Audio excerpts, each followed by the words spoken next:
The betrayal didn't arrive loudly. It crept in quietly, disguised as an ordinary evening on land I had worked for, protected, and believed was safe. My own property had always been my refuge, a place where discipline met peace, where I could finally lower my guard after years of living in hostile zones overseas.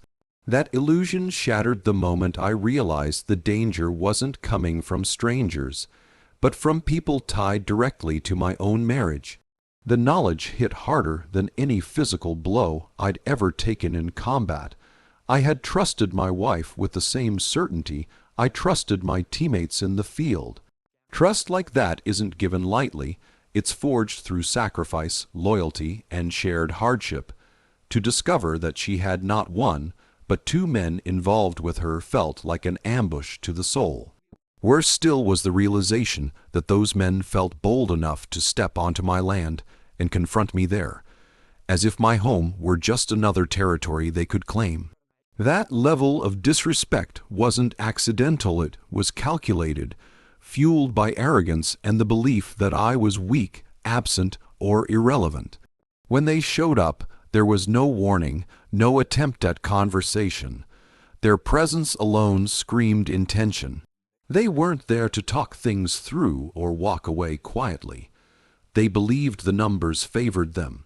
2 against 1. Two confident men who thought they were dealing with someone unaware, unprepared, and emotionally broken. What they failed to understand was that betrayal doesn't always weaken a man. Sometimes it strips away hesitation and leaves only clarity. Standing there, watching them cross boundaries that were both physical and personal, I felt a controlled anger settle in. Not the reckless kind that blinds judgment, but the cold, focused kind that sharpens it. Every mission I had ever survived had taught me one thing: danger is most lethal when underestimated. They underestimated the meaning of that property, the weight of what had been taken from me emotionally, and the resolve of a man who had faced far worse than them and lived. The pain of betrayal cut deeper than violence ever could. Bullets and fists are predictable. Disloyalty is not. These men weren't just intruders. They were symbols of a broken trust, walking reminders that someone I loved had opened the door for them.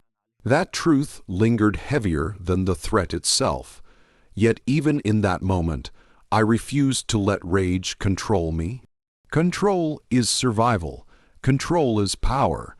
As they moved closer, confident and careless, I understood something clearly. This wasn't just about defending my land. It was about reclaiming my dignity. They thought they were hunters. They believed they had cornered a man on his own ground. What they didn't know was that they had stepped into a space where betrayal would meet discipline and arrogance would collide with experience. And once that line was crossed, there would be no turning back. To them, I looked like an ordinary man caught off guard, someone who had been away too long, disconnected from his own home, and unprepared for confrontation. They saw no uniform, no weapons, no visible signs of threat. Just a man standing alone on his property, facing two intruders who believed strength came from numbers and intimidation. That assumption was their first and most dangerous mistake. My life had taught me the value of silence and restraint. In my line of work, the most lethal individuals are rarely the loudest. Years as a Navy SEAL had conditioned me to move unnoticed, to observe before acting, and to let others reveal their weaknesses through overconfidence. I didn't correct their assumptions. I didn't announce who I was or what I was capable of. I let them believe the story they had already written in their minds, that I was just a husband outmatched by his wife's choices. As they talked, threatened, and postured, I watched everything: their stance, their breathing, the way their eyes darted, searching for approval from each other. Neither of them had real experience with controlled violence. They were fueled by ego, not training. In combat, ego gets people killed. Discipline keeps them alive. I recognized that difference immediately, and it told me exactly how this situation would unfold. They moved carelessly, stepping too close, invading personal space without understanding how dangerous proximity can be when facing someone trained in close quarters combat. They didn't know that my body reacted before my mind ever needed to. Muscle memory built from years of drills, operations, and real-world encounters had turned restraint into instinct. I stayed calm because panic had long ago been burned out of me under far worse circumstances. The irony was heavy.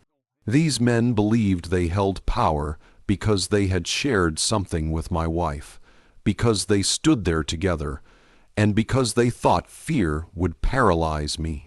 They had no idea that fear had been my constant companion for years, and that I had learned to function perfectly alongside it. Fear wasn't my enemy. It was a tool I understood intimately. Every second they wasted trying to intimidate me worked against them. In that time, I assessed exits, terrain, and angles. I noted what could be used defensively if things escalated. This wasn't a conscious checklist. It was automatic. The habits of a Navy SEAL don't disappear when the uniform comes off. They become part of who you are. They never asked what I did for a living. They never considered why a man could remain so still while being threatened on his own land. They didn't question the calm in my voice or the lack of fear in my eyes. That calm should have warned them. Silence in moments like that is rarely emptiness. It's preparation. By the time they realized something was wrong, it was already too late.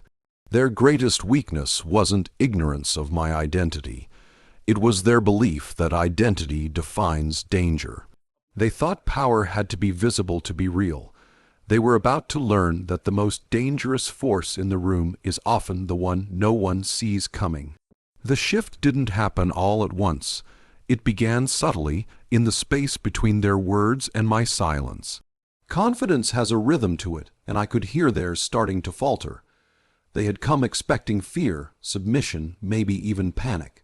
Instead, they found resistance without movement, defiance without noise. That imbalance unsettled them. Men who rely on intimidation need a reaction to feel powerful, and I gave them none. One of them took a step forward, trying to reassert control, his voice louder, his posture exaggerated. It was the kind of performance meant to dominate, not to fight. I let him finish.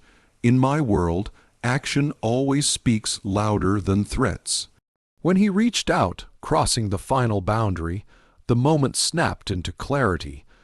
There was no anger in me then, no hesitation, only precision.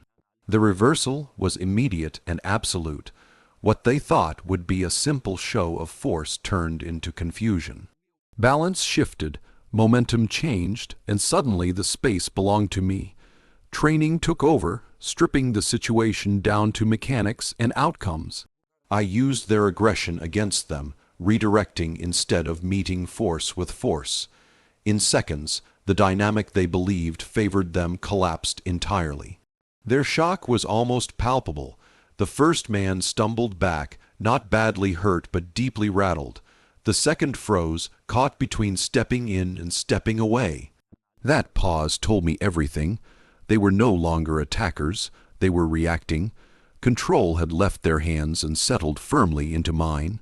That is the moment every fight is truly decided, not when the first blow lands, but when one side realizes they are no longer in charge. I didn't pursue chaos. I imposed order. Every movement was deliberate, measured, and efficient. There was no wasted energy, no dramatic flourish. Years of discipline had taught me that dominance isn't loud.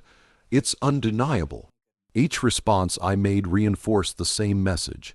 You misjudged the situation, and now you are paying the price for that arrogance.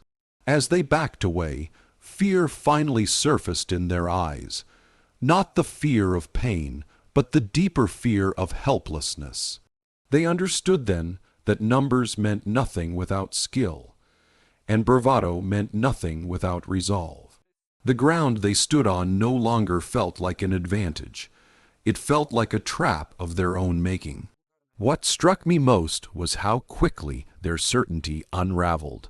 Moments earlier, they believed they owned the situation, that they could rewrite the rules on my land, in my life. Now they were scrambling to recover dignity that was already gone. The power reversal wasn't just physical, it was psychological. They had crossed a line assuming superiority, and now they were forced to confront how wrong they were. I stood there, steady and unmoved, watching the reality sink in. I didn't need to announce who I was or what I'd done in my past. The truth was already clear in their expressions.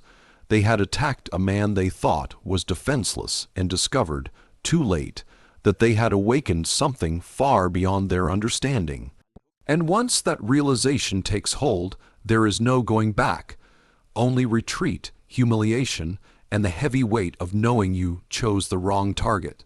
What followed was not an explosion of rage, but something far more controlled and final. I had no interest in revenge driven by emotion. Emotion clouds judgment, and judgment is everything when the situation turns dangerous. What I delivered instead was discipline measured, deliberate, and rooted in years of training that taught me how to end conflict without losing myself to it. Justice in that moment was not about punishment for its own sake. It was about restoring balance. They tried to regroup, exchanging nervous glances, hoping the first shock had been a fluke. People like that cling to denial because accepting reality means admitting weakness. One of them lunged again, less confident than before, desperation replacing bravado. I met that move with precision, not brutality. A controlled response, efficient and decisive, sending a clear message without unnecessary harm. The second man hesitated, and hesitation is a language I understand well. It told me he was already defeated. I didn't chase them in anger or strike blindly. Every action had a purpose, to neutralize the threat and remove their belief that intimidation would work. That belief was the real danger. Once it was broken, the rest was simple. I positioned myself where I could see both of them clearly, never turning my back, never giving them an opening. Calm isn't passive, it's commanding. The ground, the space, the environment all worked in my favor because I respected them. Years of operations had taught me to use what's around me, to stay aware, to remain grounded. They, on the other hand, were scattered mentally and physically. Their movements were sloppy now, reactions slow, confidence completely gone. Strength without control collapses quickly, and I watched it happen in real time. When it was over, they were no longer threats, not because they were broken physically, but because they were broken psychologically. They understood that crossing lines has consequences, and that those consequences don't always come wrapped in chaos. Sometimes they come quietly, leaving you standing there with nothing but regret and shaken pride. I didn't humiliate them with words. I didn't boast or threaten. Silence did the job better than any speech ever could. Silence forces reflection, and reflection is where the lesson lies. They backed away, no longer looking at me as prey, but as something they couldn't afford to misjudge again. As they left my property, the weight lifted not because I felt victorious, but because I felt aligned with who I am. I didn't betray my principles to answer betrayal. I didn't let violence turn me into something lesser. Justice, when delivered through discipline, doesn't leave you hollow. It leaves you steady. Standing there alone afterward, I realized that true strength isn't about how much damage you can inflict. It's about knowing exactly how much force is enough and having the control to stop there. That is the kind of justice that lasts because it doesn't demand applause or validation. It simply restores order and lets you walk away with your integrity intact. When the dust settled and the silence returned, I didn't feel triumph in the way movies portray it. There was no surge of adrenaline, no urge to celebrate. What I felt instead was a quiet reclamation of myself. For the first time since discovering the betrayal, I was no longer reacting to what had been taken from me. I was standing on my own terms again, grounded and unshaken.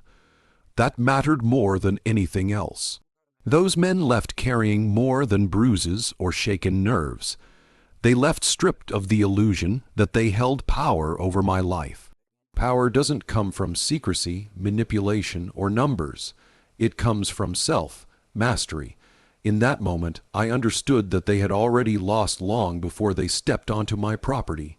They needed validation from conquest, from dominance borrowed through another man's marriage. I needed none of that. My identity had been forged in discipline, sacrifice, and accountability. What they witnessed wasn't just strength. It was restraint. And restraint leaves a deeper mark than violence ever could.